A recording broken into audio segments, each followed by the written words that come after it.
Vamos abrir a palavra do Senhor em Mateus. Evangelho segundo Mateus, no capítulo 26.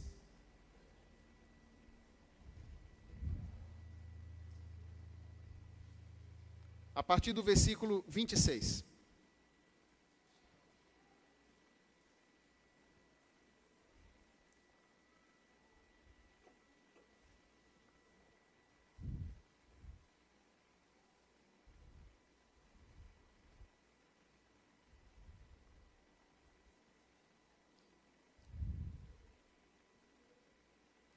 Mateus 26, a partir do verso 26, nós leremos até o versículo 30. Está escrito assim, na palavra do Senhor. Enquanto comiam, tomou Jesus um pão e, abençoando, o partiu e o deu aos seus discípulos, dizendo: Tomai e comei, isto é o meu corpo. A seguir, tomou um cálice e, tendo dado graças, o deu aos seus discípulos, dizendo: Bebei dele todos, porque isto é o meu sangue, o sangue da nova aliança, derramado em favor de muitos, para a remissão de pecados. E digo-vos que desta hora em diante, não mais beberei do fruto da videira, até aquele dia em que hei de beber novo convosco no reino de meu Pai. E tendo cantado um hino, saíram para o Monte das Oliveiras. Oremos de novo. Obrigado, Senhor, pela tua palavra lida, que certamente já fala poderosamente ao nosso coração. Mas o intuito do nosso coração hoje, ao virmos a igreja, é também ouvir o que o Senhor tem a falar através da tua palavra. Então tenha misericórdia de nós. Que o teu Espírito Santo ilumine a nossa mente e o nosso coração, para que saiamos daqui, ó Deus, com a certeza de que o Senhor falou conosco pela tua santa e maravilhosa palavra. Nós te pedimos assim, em nome de Cristo Jesus, o nosso Salvador. Amém. Meus irmãos, momentos importantes pedem pessoas importantes presentes. Nem sempre dá para a gente ter, em nossos momentos importantes, todas as pessoas importantes para nós. Às vezes é necessário fazer uma determinada seleção por causa de vários fatores que vocês que têm família, nós que temos família, conhecemos muito bem. O fato é que, em muitos desses momentos, pelo menos as pessoas mais importantes, das mais importantes, nós queremos que estejam conosco. É um aniversário, é um casamento, enfim. Todas as refeições, elas são importantes, por vários aspectos. Mas existe refeição que é muito mais importante, porque aquela pessoa importante para você estará presente também. Nós estamos diante de um texto que fala de um momento importante, que contou com pessoas importantes, e é por isso que ele serve de base para a nossa reflexão nesta noite, neste momento, importantes para nós. Aqueles que sabem discernir momentos importantes e pessoas importantes presentes, olham para esse texto e podem aprender muito. Aqueles que aproveitam os momentos importantes ao lado de pessoas importantes, têm a oportunidade de crescer, têm a oportunidade de expandir, têm a oportunidade de prosperar, têm a oportunidade de viver a vida plena diante de Deus, daquilo que o Senhor, o seu Criador, o seu mantenedor e o seu Salvador tem para cada um de nós. Então é interessante olharmos para este momento e aprendermos algumas coisas. Portanto, o tema da nossa reflexão: aprendendo com os momentos e com as pessoas importantes da nossa vida. Por que que a ceia do Senhor, ali, era um momento importante? Há vários motivos que fazem daquele momento um momento importante. E a gente poderia olhar para o aspecto cultural, do ponto de vista cultural. Por que era importante a ceia? Porque era uma tradição judaica.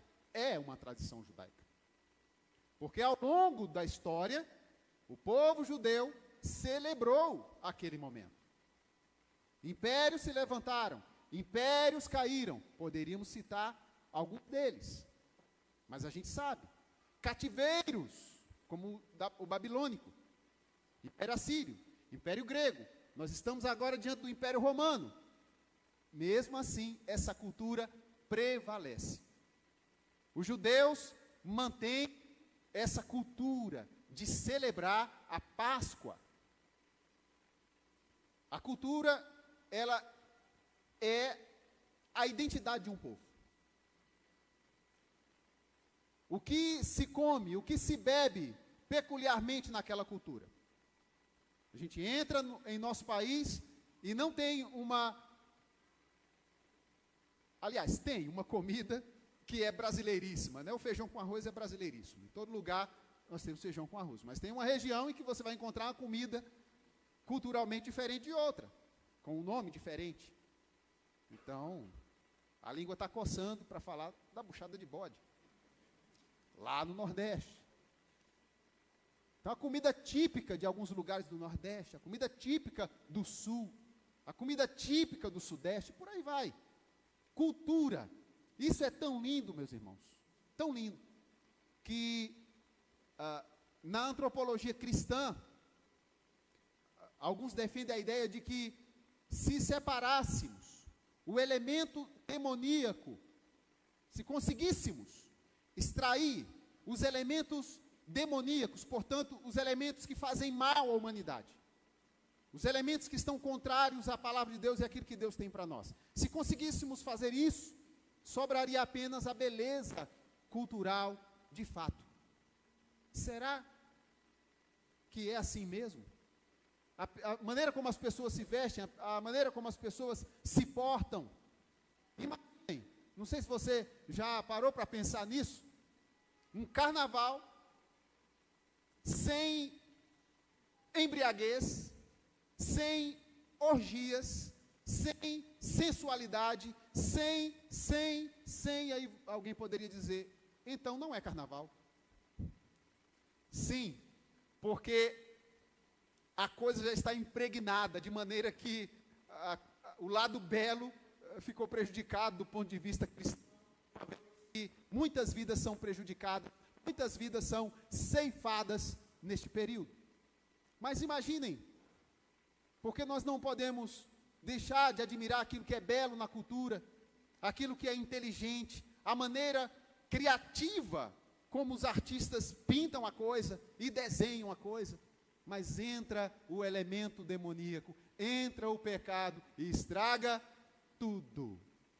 Não só o carnaval, estraga qualquer coisa na face da terra, estraga a família, estraga a nossa vida, estraga o nosso coração. O fato é que todo o povo tem a sua cultura. Os judeus mantiveram a sua cultura. E ali eles estavam. Do ponto de vista cultural, aquele momento era muito importante. Pessoas e mais pessoas do mundo inteiro iam para Jerusalém para celebrar a Páscoa. Do ponto de vista econômico, por que aquele momento era importante? Por que aquela ocasião era importante?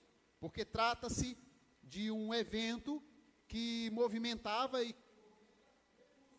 Eu acho que eu vou ter que trocar, né? Ok. A gente tenta, mas eu não sei como é que o pessoal em casa, eu fico preocupado com o pessoal em casa também. Porque aqui passa, né? Aqui a gente vai conversando, vai se entendendo, mas eu tenho medo de falhar lá e o pessoal de casa não acompanhar ou ficar gravado de outra forma. Vou trocar então, tudo bem?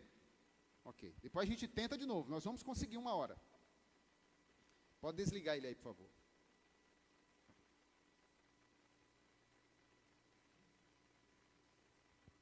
2. Então, meus irmãos, um evento, como eu estava dizendo, que movimentava e movimenta recursos. Movimenta o comércio. Sim. Imaginem vocês, vão a Jerusalém em época de Páscoa. os ingredientes, os utensílios, todo o aparato, por mais simples que fosse, para preparar aquele momento, exigia recursos. Porque não nos enganemos, tudo nessa vida exige recursos. Se a gente reparar nas maiores religiões do mundo, se você reparar nas cidades sagradas, os grandes recursos movimentados para que funcione, para que os adoradores, os adeptos de cada religião possam estar ali mantendo essa religião. Olhe para Roma, na Itália, olhe para Meca, olhe para Jerusalém, e aqui no Brasil, olhe para outros lugares, como os lugares onde a fé é expressada, exigem recursos, economias. Aparecida do Norte, e tantos outros lugares. O fato é que a ceia do Senhor exigia recursos. E por que está levantando esse fato aqui, pastor? Porque momentos importantes requerem recursos, demandam recursos. Há pessoas que não gostam que se fale em dinheiro no púlpito da igreja. Há pessoas que não gostam desse tema. Mas, para desespero dessas pessoas, a Bíblia fala mais sobre recursos do que qualquer outra coisa. E algumas pessoas não entendem que Jesus Cristo e o seu colégio apostólico, sua equipe, tinham uma tesouraria. Algumas pessoas nem sempre lembram que tudo que se ia fazer ali demandava um recurso. E que nem sempre Jesus enviava um discípulo para ir ao mar tirar um peixe, e de dentro do peixe tirar um dinheiro para suprir determinada necessidade, como um imposto naquela ocasião. Na ocasião da multiplicação dos pães e dos peixes, um deles perguntou: onde arrumaríamos tantos pães para alimentar tanta gente? E o recurso para isso, e o dinheiro para isso? A gente precisa entender que havia um tesoureiro ali. Claro que era um tesoureiro muito incompetente, que era alguém suspeita, né? É óbvio, mas havia. E a gente tem que entender que tudo movimenta recursos. Nós estamos aqui demandando recursos. Eu poderia ficar aqui falando um tanto disso, mas Jesus manda os discípulos prepararem a ceia. Como eles vão preparar essa ceia? Preparem a Páscoa. Como eles vão fazer isso, gente? Eles vão precisar de recursos para preparar tudo aquilo. Onde você quer chegar com isso, pastor? Onde a palavra de Deus quer nos levar? Essa é a pergunta. Nós estamos oferecendo os recursos suficientes para que a obra de Deus avance. Nós temos sido fiéis naquilo que Deus nos manda sermos fiéis. Ah, pastor, eu sou. Os recursos que Deus coloca na minha mão, eu administro, eu coloco em algum lugar, eu entrego em outra igreja. Aí você que está me ouvindo, né? Porque aqui, graças a Deus, eu não quero ter esse problema. Mas você que está nos ouvindo aí, onde você entrega os recursos que Deus te deu, você precisa ajudar a obra onde Deus te colocou. É o lugar onde Deus te colocou para você servi-lo com seus dons, com seus talentos e com seus recursos. Então a gente poderia ficar um monte falando sobre isso, sobre a importância desse momento. Gente, nós vamos fazer algo em casa, e nem sempre a gente convida todas as pessoas importantes que a gente gostaria. Por quê? Por conta dos recursos. Nem sempre há recurso suficiente para chamar todo mundo, não é? Demanda recurso. Mas, quando todo mundo se junta no mesmo alvo, no mesmo objetivo, vai longe. Então, o lugar onde você pertence, a empresa onde você trabalha, a família na qual você está, a igreja na qual você congrega, tudo isso precisa do seu recurso humano, do seu recurso material, para que a coisa caminhe bem. Portanto, momentos importantes do ponto de vista econômico têm custos, sim. Mas ainda há um outro aspecto que é o mais importante. Por que aquele momento era importante? Por conta do ponto de vista espiritual, que é o mais importante. Tratava-se de um mandamento de Deus, a celebração da Páscoa, a celebração da passagem, a celebração da libertação das trevas para a luz, da escravidão para a liberdade, da dependência para a autonomia. O que Jesus fez lá no Egito, lá atrás, lá no Êxodo, que Deus fez através do Cordeiro que simbolizava o Cristo, Jesus, e que agora, espiritualmente, Jesus aproveita esse momento para celebrar com os seus discípulos e lembrar. E o que podemos aprender com tudo isso, irmãos? Por que nós estamos aqui? Por que você veio para a igreja hoje? Deu saudade da igreja? Você veio a convite de alguém? Ou você veio porque a sua fé mexeu com você em algum momento, você dizer assim, eu preciso ir lá. Eu preciso participar desse momento importante. A ceia, a mesa do Senhor, que representa a sua libertação espiritual. Se o Filho vos libertar, verdadeiramente sereis livres. E há pessoas precisando de libertação aqui. Há pessoas precisando que Cristo entre de fato, verdadeiramente, definitivamente em seu coração, em sua vida. E como nós cantamos com as crianças aqui, toque, toque, toque. Você vai abrir a porta do seu coração para quem? Abra a porta do seu coração para o Senhor da sua vida. Ele que conhece o seu interior, sabe o que você pensa, sabe o que você precisa. Mais do que ninguém, mais do que você mesmo, você mesma. Deus sabe. Quando você abre a porta da sua vida, do seu coração para Cristo, a coisa muda. Se o Filho vos libertar, verdadeiramente sereis livres. O que prende você? Ceia é o momento da gente lembrar disso. Jesus morreu na cruz, é por isso que a gente tem uma cruz grandona, vazia. Enquanto eu louvava, eu olhava para a cruz e eu pensava, meu Deus, que coisa maravilhosa, que mistério. 2 madeiros cruzados, daí o nome cruz, óbvio. Mas que um símbolo vazio, Jesus não está lá, Jesus não ficou lá, Ele ressuscitou, nós cantamos, aleluia. É a nossa salvação, louvado seja Deus. E é por isso que eu estou aqui, para participar desse momento importante. Eu estou aqui porque pessoas importantes fazem parte de momentos importantes. Responda para você. Você é importante? Responda para você. Você tem certeza de que você é importante para Deus? Eu não tenho dúvidas. Eu não tenho dúvidas. Pessoas importantes estavam ali, naquele momento, com Jesus. E por que elas eram importantes? Porque era, já falei, a equipe de Jesus. A equipe de Jesus. Os 12 escolhidos para liderar a igreja inicialmente. Jesus aproveitou aquele momento para ceiar com esses 12. Para conversar com eles. Atenção, você sabe disso, mas vamos relembrar. Há momentos na nossa vida que a gente precisa sentar estrategicamente com pessoas estratégicas. Repito, uma coisa é você almoçar todo dia, a rotina. Outra coisa é aquele almoço estratégico. Quem estará nesse almoço?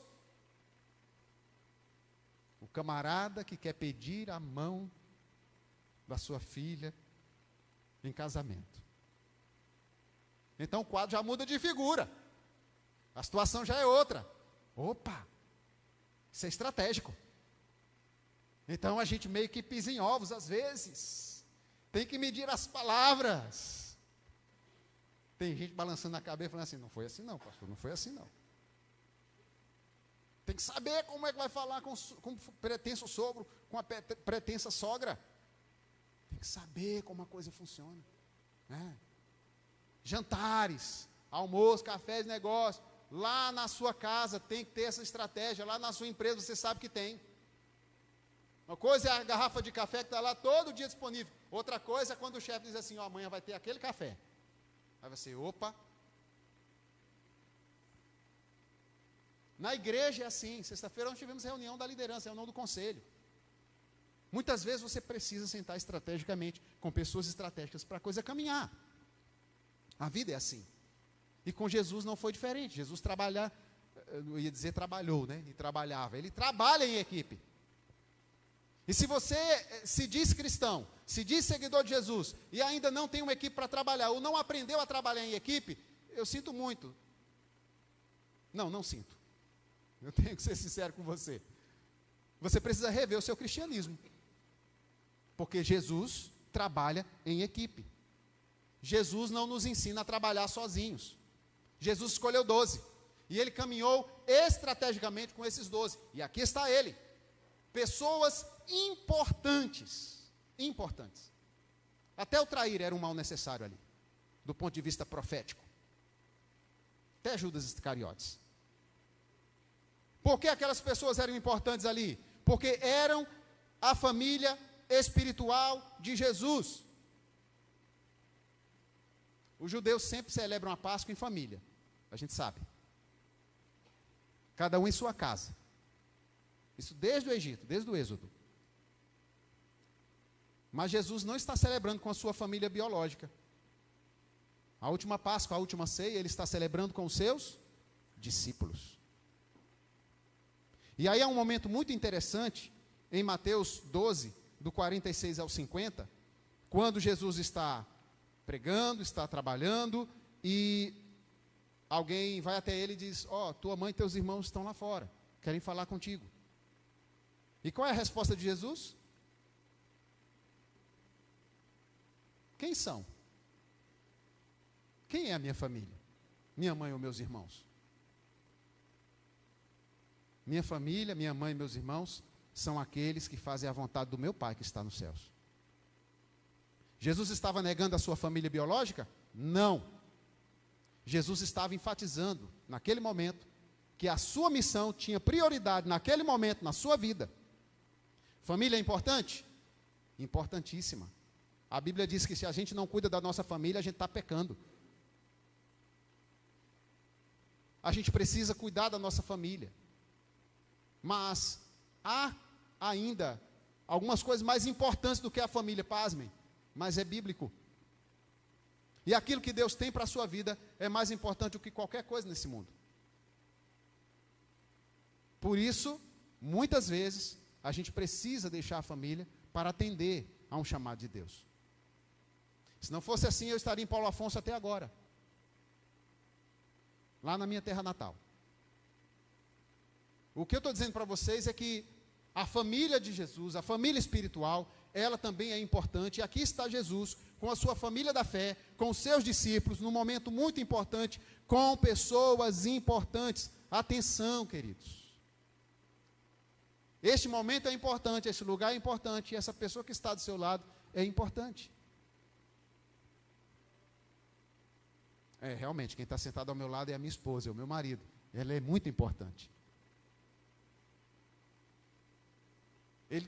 Ela também são sua irmã ou seu irmão em Cristo. A pessoa que está sentada atrás de você, na sua frente, é importante porque é a família da fé. Essa é a sua família da fé. E por ser a sua família da fé, a gente precisa abraçar, a gente precisa acolher, a gente precisa amar, a gente precisa aprender a fazer isso, a gente precisa ajudar, a gente precisa apoiar, a gente precisa tolerar algumas coisas, ter mais paciência, algumas vezes é muita bondade, né? Muitas vezes, fica melhor? Muitas vezes! Quantas vezes se deve perdoar um irmão? 7, tá bom? 7 é o número da perfeição, tá bom, né? 70 vezes 7. Beleza, então calcula 70 vezes 7, vamos chegar no número e resolve o problema. Ainda não entendeu. Não há limite para perdoar. É isso. Não há limite.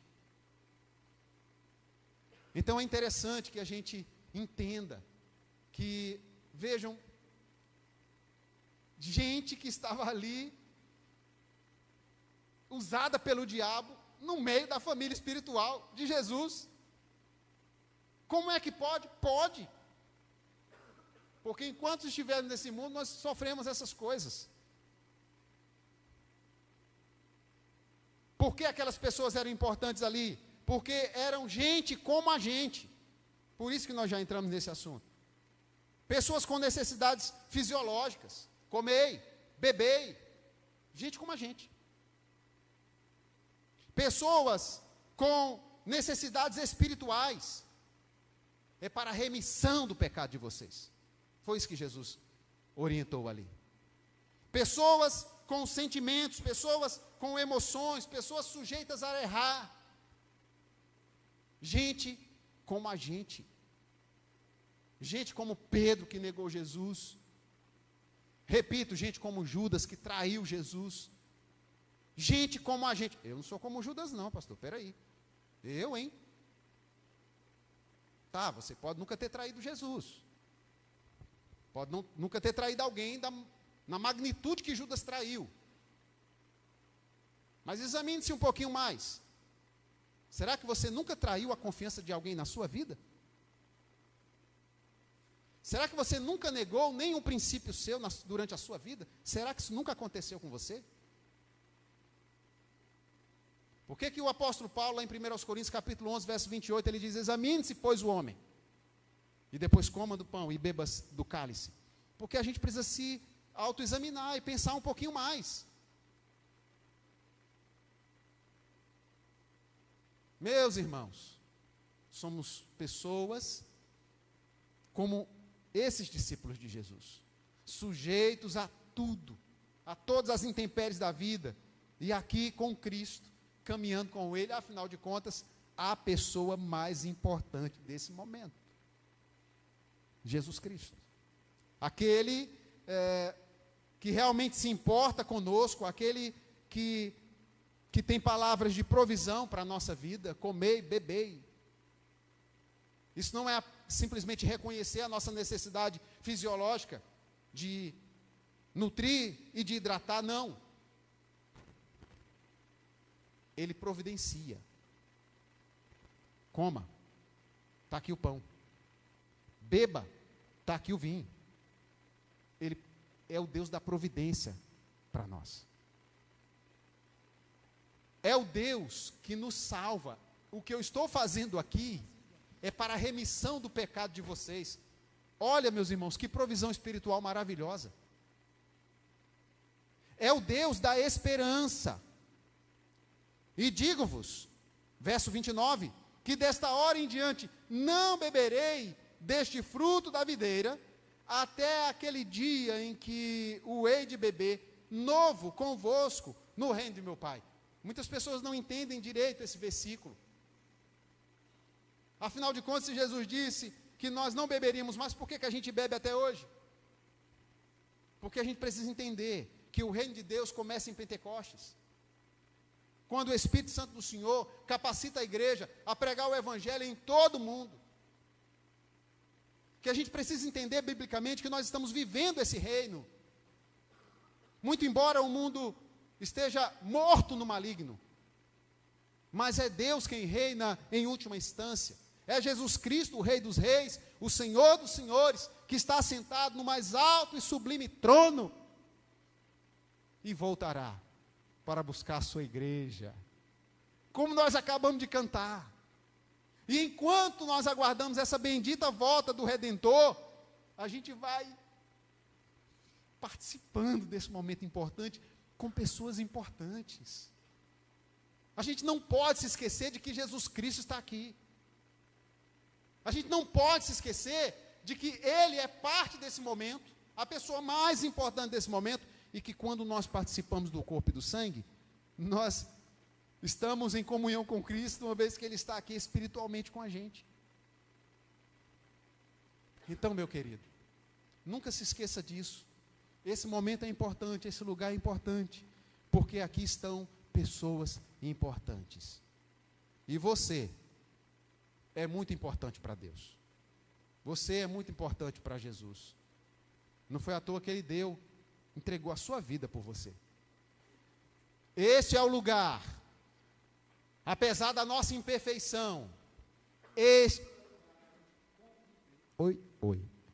é o lugar da gente conviver em família, apesar das nossas imperfeições. Erramos? Sim. Mas acertamos muito, porque Jesus Cristo faz a gente acertar também. E quando a gente acerta, glória a Deus, hein? Hoje pela manhã eu vi uma cena que me emocionou demais aqui na igreja, na escola dominical. Eu estava indo para a minha classe, eu passava exatamente no momento, na classe de crianças, em que fazia uma surpresa para uma das nossas professoras. Essa é parte do momento importante, momento emocionante, né? O reconhecimento do trabalho de alguém. Mas de repente, um dos garotos que congrega com a gente, que é autista, a mãe dele não vai se preocupar, que eu cito esse exemplo aqui.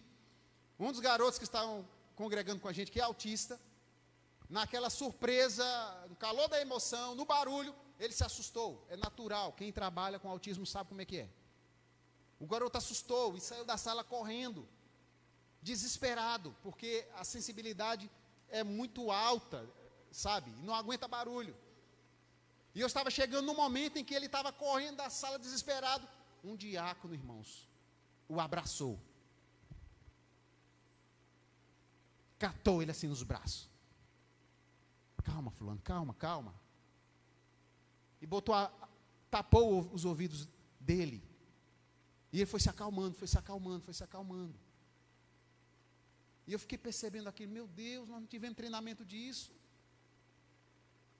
Sabe, nós não sabemos lidar com muitas coisas, irmãos. As famílias lutam com essas necessidades hoje. Aprendem na marra. Mas de repente nós estamos num ambiente em que a gente não sabe lidar muito com isso. Mas o amor fala mais alto, supera tudo, e a gente consegue, sabe como é que é? É assim mesmo. Por quê? Porque a gente é família de Deus. Porque a gente está aqui para se ajudar, irmãos. Porque a gente está aqui para caminhar junto. Porque esse é um lugar importante, esse é um momento importante, com pessoas importantes. Amém? Que vivamos isso todos os dias da nossa vida, aproveitando cada momento da nossa vida e aproveitando tudo aquilo que Deus nos deu da melhor maneira possível, da maneira bíblica. Vamos orar, amados? Vamos preparar o nosso coração?